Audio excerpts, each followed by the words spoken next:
Welcome to Bobby Owsinski's Inner Circle. I'm Bobby Owsinski, and this is a show all about music, music production, and the music business. My guest today is mastering engineer Pete Lyman of Infrasonic Mastering in Los Angeles. Before we get to Pete, how much does your favorite artist cost? You're an oil billionaire, and you're throwing a birthday party, and you want to hire your favorite artist. How much would he or she or the band cost? Well, there was an interesting article in Priceonomics.com, and it listed a couple hundred artists and what the prices are.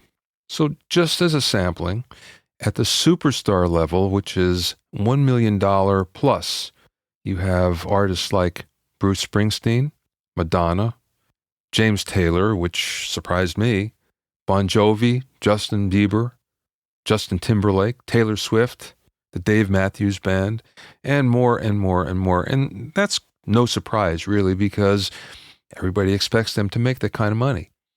In the $750,000 plus range, you have Lady Gaga, Coldplay, Rihanna, Adele. Still a lot of bread for just one gig. At $500,000 plus, you have the Foo Fighters, Pink, Rascal Flatts, and the Black Eyed Peas, among many others. In the $100,000 plus price range, you have Blake Shelton, Avicii, Alicia Keys, and 50 Cent, among many others. Now here's where it starts to get interesting as we get below that $100K price level. At $50K, we have Adam Lambert, Bare Naked Ladies, Colby Calais, Lana Del Rey, among many others. From $30,000 to $50,000 is Ben Folds, Cheap Trick, Joan Jett, and Trombone Shorty. That's a surprise. Trombone Shorty is great. I didn't think he was making that kind of money. In the $20,000 to $30,000 a night range, there's Aloe Black, which I think at this point, because he has a hit, he's probably more expensive than that. You can get George Clinton. You can get Los Lobos. You can get Macy Gray. Now see what's happening as we get farther and farther away from a hit, you get less and less money. Still okay per night, but it's a whole lot less than when you're at your peak riding on a hit. In the $10,000 to $20,000 night range, Candlebox, Fuel, The Crystal Method, Vanessa Carlton. And here's what I find interesting. $1,000 to $10,000 per night. Bo Bryce, King's X. Remember them? I always thought they'd be a little more expensive than this. The Bodines, once again, remember them? And the Dave Matthews Tribute Band. Boy, it's pretty bad when a tribute band is getting paid more than you are and you had a hit. Anyway, it's really, really interesting to look at these prices, but keep in mind that they're retail prices. In fact, they may go for far less. So this is just kind of the asking price of the agent, but it's still pretty interesting to look at. So go over to Priceonomics.com. And there you can look at a whole bunch of booking prices, and I think you'll find it really interesting. The next thing I want to talk about is mixing with mastering in mind, which is kind of apropos that we have Pete Lyman on the show today. First of all, let's just look at a number of things that you have to be aware of when you're mixing that will just make your mastering engineer's life so much easier. The first thing is don't over EQ when you're mixing. And that's really easy to do. But what ends up happening a lot of times is you just make your mastering guy's hair fall out because they're trying to overcome your over EQing. You're always better to do less than more. Another big thing is over compressing when you're mixing.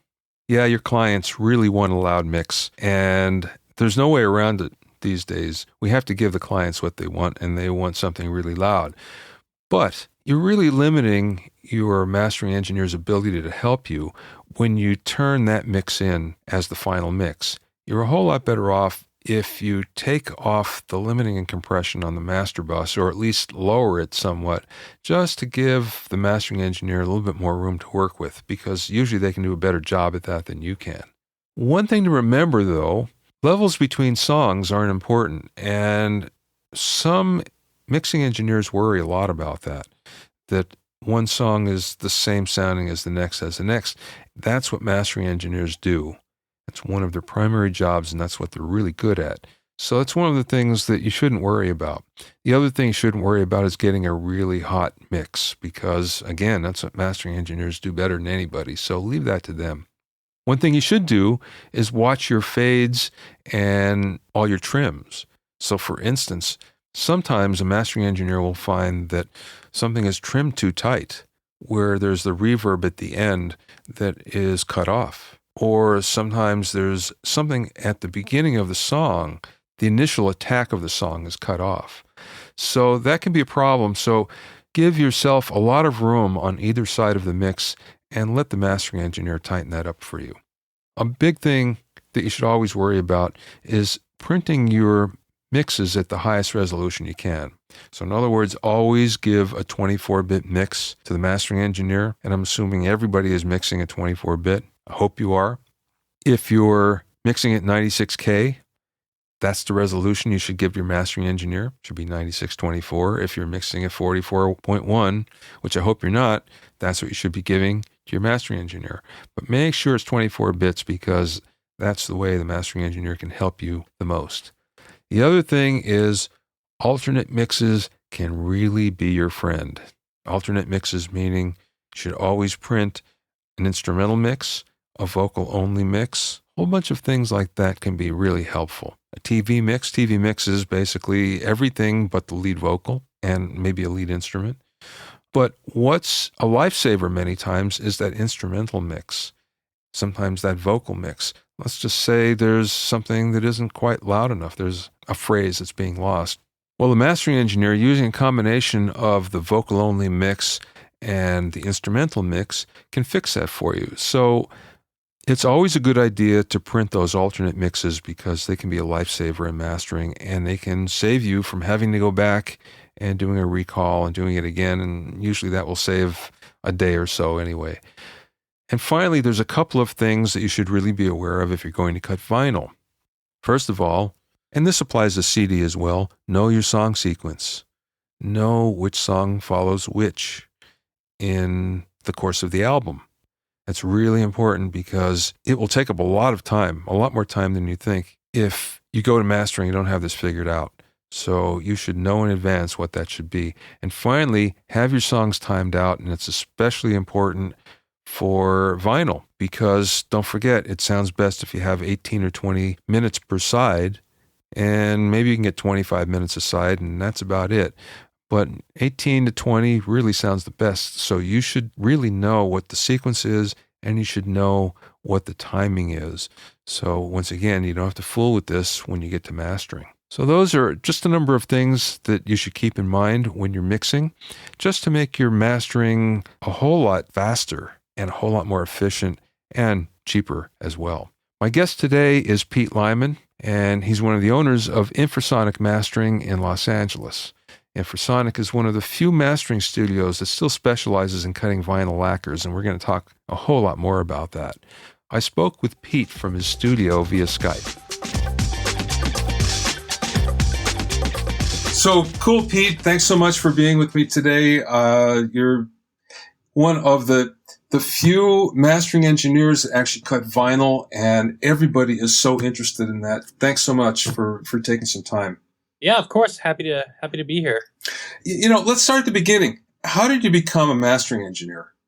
Yeah, it's really strange. I just kind of stumbled into it. I grew up ever since I was, 14 years old. I was, playing in rock bands and touring from the age of 16 on, and I started early on tinkering with recording, 4-track recording, various types of live recordings, and then got into, multi-track recording in the early 90s, just basically out of necessity. So I was playing music and I needed a way to record it. And I was never really happy with the studios that I went into. I'm from Colorado and there weren't a lot of options back then. So I just slowly got into recording. The mastering end sort of started by accident. I was with a buddy who owned a record label, and this was probably 16, 17 years ago. And we were just gonna go have lunch, and he's like, "Hey, I'm getting a record cut. You want to come see it?" And I'm like, "Yeah, of course." So we went to the mastering studio and met a guy named Richard Simpson, who I basically taught me everything I know. And I watched the record being cut, and I can't really explain how I felt, but it just kind of completely changed my life. It was the most amazing thing I'd ever seen. And, as a record collector, for years before that, I never really thought too much about that process. And I didn't really focus on the mastering process. I didn't really think much of it and didn't have a very good understanding of what it really entailed until that time. So the next day I couldn't stop thinking about it. And a couple days later, I walked back into his mastering studio and basically begged him to let me scrub his toilets and do whatever I could to learn the craft. And that's how I got started. So you started right in with vinyl then? I started with lacquer cutting. That's the kind of the last of the old school way to, the last foot in the door with mastering. That was sort of the way a lot of the original guys learned. I mean, mastering was cutting lacquers. That's what it was. Yeah. So it was a great way to learn. And even, the two engineers I have here, one's my assistant, one has been cutting lacquers for about 3.5 years now. That's how I've started both of them as well. It's really interesting because I did this book with Ken Scott, who's one of the 5 Beatle engineers. And, he was, in the book, he talks about how you became an engineer in the Abbey Road system, the EMI system.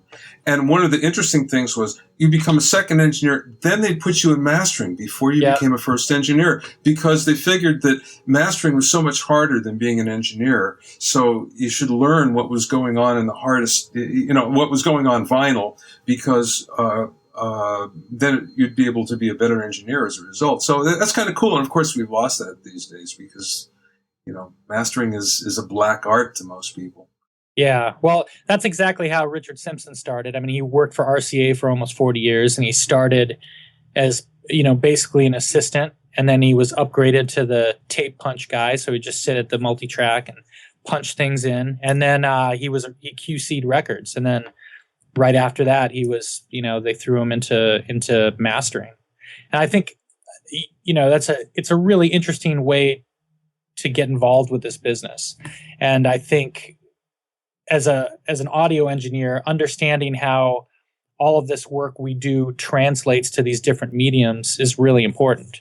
And I think even a lot of mastering guys that haven't had the chance to cut lacquers really, they've learned through experience, but it's a nice advantage to start that way and understand how things translate. How long did it take you before you got good at it? Yeah. Wow. A really long time. I would go into Richard's studio probably 3-4 days a week after work. And back then, late 90s, early 2000s, for a long time, I was an IT guy. I worked for a IT telecom company and managed groups of engineers, basically. So completely different field. So I'd work my normal, suit and tie day job, and I would go to the studio as soon as I got off work, and I would cut records. So I really think that it's hard to say when I got good at it. You're always learning. I mean, I'm still learning new things today, but before, I guess good enough to send out an actual master lacquer, it was months before I did that, and that was under Richard's supervision, and even longer before I was really cutting stuff on my own. But the interesting thing is lacquers cost so much that it costs you a lot to practice, doesn't it? It's very expensive. Yeah, it can be very expensive. What is the lacquer? Go ahead. A lacquer, a lacquer we use for a 12-inch master, and that's just one side. The price is right now, I think it's about $36 a lacquer, which doesn't really seem like a ton of money, but if you take into account the materials alone to cost one record to cut one record are probably a little over $100, not counting the wear and tear on your machine. And that's including the stylus. Gets pretty expensive. You make one mistake and you're you've already lost money.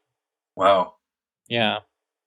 Why do you think vinyl is so popular these days? I think vinyl's popular because it's really the only viable physical medium. I mean, I remember being young and loving records, and all of a sudden CDs came out, and CDs were great because, you could move them around and they were a little bit more convenient. But the first thing I noticed was that the artwork just sucked. So you take this great 12 by 12 sleeve and then shrink all the artwork down onto this tiny package. And it's just not as engaging. And I think with vinyl, and I've said this before in other interviews, but to me, vinyl, listening to a record is more like watching a film, and listening to a CD is more like watching a sitcom or something on TV. I think when you're listening to a record on vinyl, it's the full experience like the artist intended. And it's just, to me, it's the ultimate way to listen to music rather than to just have things shuffling around on your iPod while you're doing the dishes or whatever. Generally, when you're listening to a record, you're engaged like you would be when you're watching a film, as opposed to like watching some reality TV show where you might be doing that and you're on Facebook or whatever, and then you're doing the dishes, Yeah. Like vinyl is a really exciting listening experience. The other thing about vinyl that I always thought was important was the fact that you're actually limited in time on each side, which is a good thing, because when you go back and look at all the classic albums, they're relatively short as compared to CDs. I mean, you're looking at 35 to 45 minutes, which is a perfect amount of time to engage in something. And once you go beyond that, it just seems like then it becomes kind of a chore, I agree. That's one of my favorite things. The limitations are some of the best parts of the vinyl experience, because really, who wants to listen to a record that's over 40 minutes? It's I mean, look at all the great examples of, like almost every Beatles record, most great records were in that kind of like 35 to 40 minute mark. Yeah. And, having said that, there are a lot of great records that are a lot longer, and I enjoy those too. But like for one piece of vinyl, side A and side B, keeping it under 40 minutes, preferably even 18 minutes a side. I just think that's, people's attention starts to sort of wander after anything longer than that. Well, not only that, just the fact that you can do it just a side if you want. And again, it's an easy chunk of time to be able to digest and to be able to actually commit to, I think. And that's really important. And one of the things we've gotten away from, in my opinion, and I wish we get back to it. Well, it's funny now, because as we're cutting a lot of vinyl again, we're dealing with a lot of younger artists that, in some cases never even really purchased vinyl, and they don't understand the limitations. I mean, I was just talking with a client earlier who wanted to do a 27.5-minute side. It's like, yeah, I can do it, but I don't recommend it. Just because it can be done doesn't mean it should be done. Yeah. And it's never going to sound as good as that 18-minute side. Yeah. Well, how much lacquer cutting do you do? What part of your business is that? Oh, well, we have, including myself, there's 3 of us here cutting. And I would say we're cutting, the lathe is running probably, with total of 3 guys, probably 75 hours a week. Wow. Of cutting. It's we do a lot of cutting. It's a pretty good percentage, maybe close to 50% of what we do.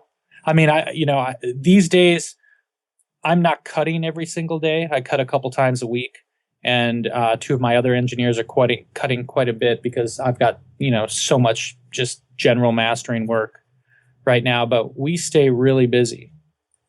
Yeah, it sounds like it. Well, how difficult is it to maintain the lathes? I know you have 2 of them. Is the second one up and running yet?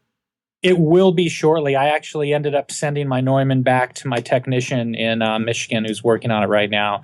It's 90% there, but we're doing some cool new modifications to it that I can't really talk about yet, but they'll be pretty exciting when they're done. But they can be really difficult to maintain. A couple months ago, I had a major fault with one of my Scully lathes. I have a pretty rare Scully lathe. It was the last Scully made. There were only 9 of them ever made, and the one I have is serial number. It's the first serial number in that model series. So it's not only one of 9. It's also the prototype. So it's different from all the rest. And there's one guy in the United States that knows that lathe. Huh. So I had a major electrical fault. The power supply went into an overvoltage mode and fried everything in the lathe. So what I thought was going to be flying a tech out for 5 days to fix it ended up being flying my tech out for 2 months to basically live here and work around the clock to get it fixed. So one little thing, and you're into a $35,000 repair. Wow. So that's fortunately we sort of use that as a chance to do some pretty amazing upgrades to that lathe as well. And my tech pretty much re-engineered the entire lathe, and it's better than ever. But they're really difficult and really expensive because the pool of technicians that can work on these things are very small. I mean, in the U.S., you have Chris Muth, Len Horowitz here in California, who's my main tech, and a guy in Michigan named Dylan Constanwall, who's my other tech, and he's one of the guys currently working on new lathe technology. Maybe one of 3 people in the world that are really working on new stuff right now. So it's wait. New lathe technology? Does that mean that someone is going to reintroduce a lathe? I probably shouldn't say yet, but I think I would be willing to bet that it's being worked on. Wow. I think there's enough of a demand now that I know I've heard rumblings that there's some people in Europe that are working on new record presses, which is really important. Record presses haven't been made in probably 60 years. Yeah. And, there are a handful of people that are already currently working on, things like new cutting heads, new pitch technology to manage the land. And, I can only assume those same guys are thinking about doing some sort of lathe as well. Wow. That's the first I've heard this, but it's very cool if that would happen. It just goes to show you that there really is a resurgence. Yeah. I mean, I think that'll take a long time, and I haven't seen any direct evidence that that's what's happening, but I can only infer based on everything else that's going on. It's a pretty small community, so when things like that happen, you sort of catch wind of it, and this is all obviously hearsay at this point, but there's some smart guys out there that I know that want that to happen, and we really need it to happen because maintaining this equipment is very difficult. So to have something modern that's a little bit more reliable would be great. When you're mastering, do you do a separate master for lacquer? I always, part of my process, I'm able to, when I'm doing digital and vinyl, and I know we're cutting vinyl, I'm able to basically capture a high resolution version without any loudness limiting. And generally that's what I use for the vinyl cut, along with, there'll be certain changes made in EQ, and maybe, we might have to center some of the low frequencies a little bit, apply some more de-essing. But that's what I do for a lot of projects. In a perfect world, I would rather do a ground up remastering for vinyl. And we do that on occasion whenever we can, but most people don't have the budget for 2 separate mastering appointments, one for digital and one for vinyl. It gets pretty expensive, but because I do so much vinyl, I'm able to anticipate what's going to happen when we cut. So just by having a high resolution version without any loudness limiting makes a huge difference. Well, the volume of the digital file has nothing to do with how loud we're going to cut the record. So having a more dynamic version for vinyl is always better. Now, when you say high resolution, you mean 9624? It really depends. I mean, I work in whatever resolution the mix engineer was working in. So if they send me 2444.1, that's where we stay. generally. So, and these days it's a mix. I've been getting a lot of 48K projects in. Actually pretty surprised. But, still get our fair share of 96, 88 to 96. Probably once every month we get something 192. Well, here's a good question for you. In your opinion, what sounds better? What format consistently sounds better to you? What format or what? What resolution? It's kind of a mixed bag because I think 192 can sound great, but I think the most important thing is getting the sounds. I'd rather know that engineers are spending time making sure the instruments are in tune and making sure the vocals sound good rather than worrying about what sample rate they're recording at. I mean, I get a lot. I've got a handful of producers that do epic work that send everything through at 48. I have some guys that send stuff through at 44.1, and then every once in a while I receive a project at 192 that frankly sounds like garbage. So it's garbage in, garbage out. If it wasn't tracked well, if the instruments didn't sound good, then it doesn't matter what resolution you're recording at. But 192, when it's a spectacular recording that's done right, 192 sounds really good. But having said that, most of the projects I get in these days are probably 48 or 96K. Yeah. I was camped out at a studio in Glendale 5, 6, 7 years ago called Front Page, which isn't there any longer. But we decided we were going to do the experiments one day, and we had 3 rigs that were set up at 48, 96, and 192. And it was just amazing. The 192 was so good. It was surprising. I always liked 96K, but in putting up against 192, and of course it was acoustic, material that we're doing and organic things to see, if we can really tell a difference. Boy, I'll tell you. Now I've heard all sorts of people say, "Oh, it's garbage. It's not going to work," and there's all sorts of technical reasons that they give. But I heard it. That's all I can say. No, yeah, but I think you're right too. I think it really depends on the type of music. Yeah. I know this sounds crazy, but sometimes, when I'm doing kind of more gritty rock and roll stuff, sometimes I feel like 48K is just right for it. Yeah. And if it sounds good and the mixes are great, then I'm not super worried about it. But I also think it has a lot to do with the converters that were used. Obviously higher end converters are going to sound better than old DigiDesign 192s at 192. Yeah.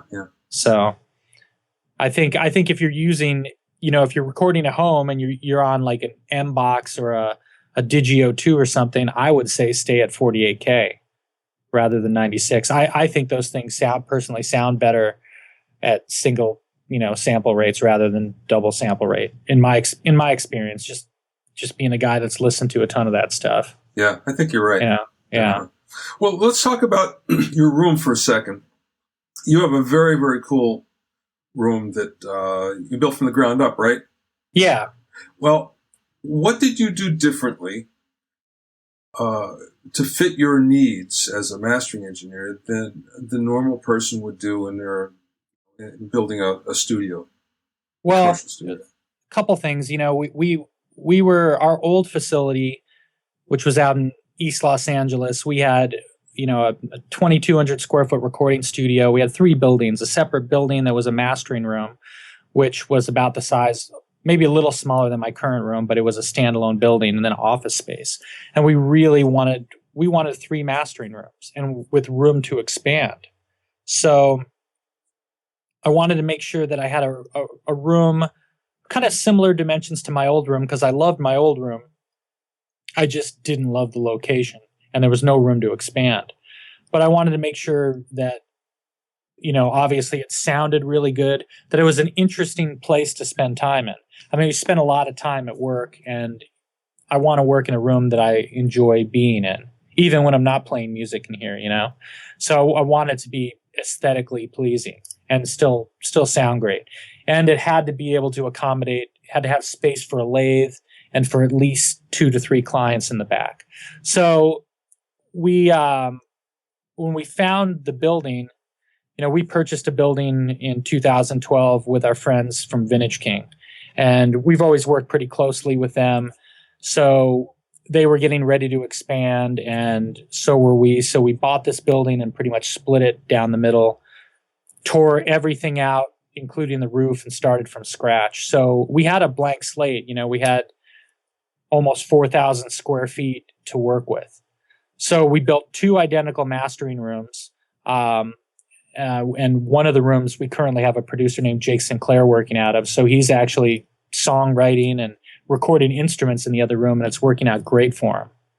And then we have a smaller mastering room that's strictly vinyl cutting, and we're going to be setting up a third lathe here probably in February or March in another room. So I just wanted to make sure that I had a nice, comfortable space that I really enjoyed, sounded great, and room to expand. Yeah.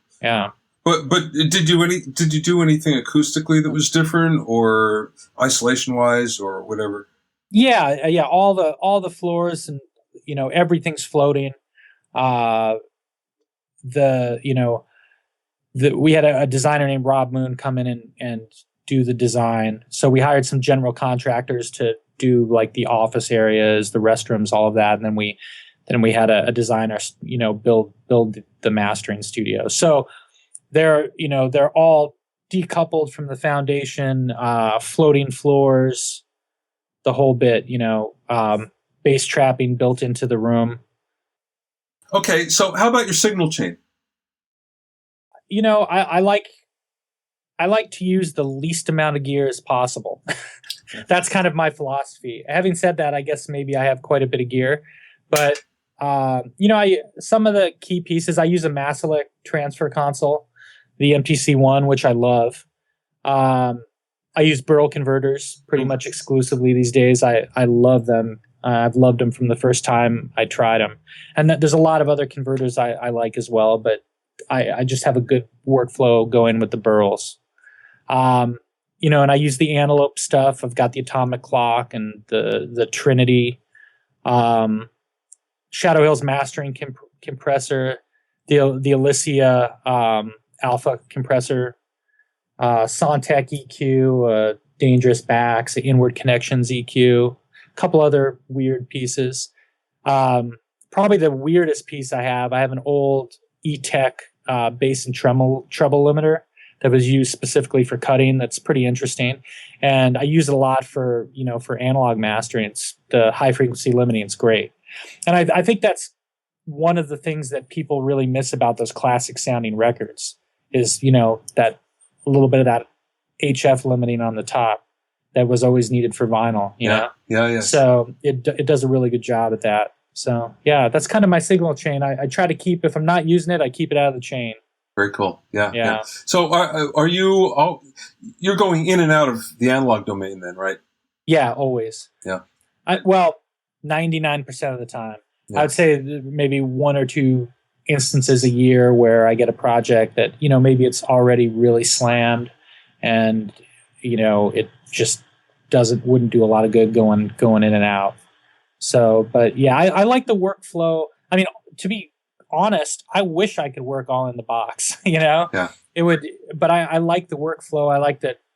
I like knobs in front of me. I like the tactical sort of feeling. I like to be able to grab an EQ without a mouse and just close my eyes and listen to what's going on. Yeah. So, I mean, if digital stuff's getting pretty good, and one day maybe if I feel like it's better than any of my analog gear, then maybe that's the way I'll go. But I definitely don't feel that right now. How about your speakers? How did you come to? You have PMCs, right? Yeah. Yeah. How did you decide on those as being the right ones for you? Well, just listening to a lot of speakers. I have a little bit of an advantage because my business partner who owns half of Infrasonic is also, one of the West Coast sales managers for Vintage King. So when we owned our previous studio before VKLA existed here, we sort of acted as not quite their showroom, but a little bit of their like demo room. So people would, we set up speakers in there. People would come check it out when we had downtime. So I got to listen to a lot of speakers, and the PMCs just blew me away. I think I heard I have the BB5s, and I think I heard the IB1s maybe first, the smaller ones, and I just loved them. And honestly, there's a lot of other speakers I love. I absolutely love ATCs, and I could work on ATCs as well. And I was definitely thinking about a pair of ATCs, but I in the end, I went with the PMCs because I really like the top end. Just something about it. And, as a company, they're great. They've been really good to us. And I just love these speakers. I can't really imagine working on anything else. They're full range, right? You don't need a subwoofer, right? Oh, yeah. I mean, you can. A lot of people have the what do they call it? The MB2 setup, which is 3 15-inch subs. So it's 2 more cabinets. And I'll probably end up doing that next year. Got to hear that low end, huh? Yeah.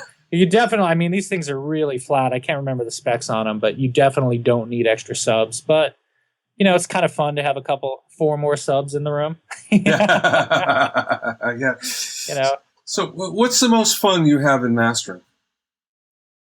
I think the really fun projects are, there's one producer who I work with a lot, this guy named Dave Cobb out of Nashville that I've known for a long time, and we've got to do a lot of really cool records together. And we did a record about a year ago for a guy named Jason Isbell, and that was probably one of my favorite records I've ever done, and it was a blast to do because, Dave called me up, and Dave's just the nicest guy, and he gets really excited. He's like, man, you're not going to believe this. This record is crazy. You're going to freak out when you hear it. And so before you even hear it, he gets you so pumped on it. You're just really excited to work on it.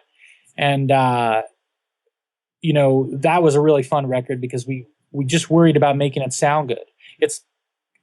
In today's standards, a fairly quiet record. And that was, we didn't do there was maybe a tiny bit of limiting on it, just a tiny bit.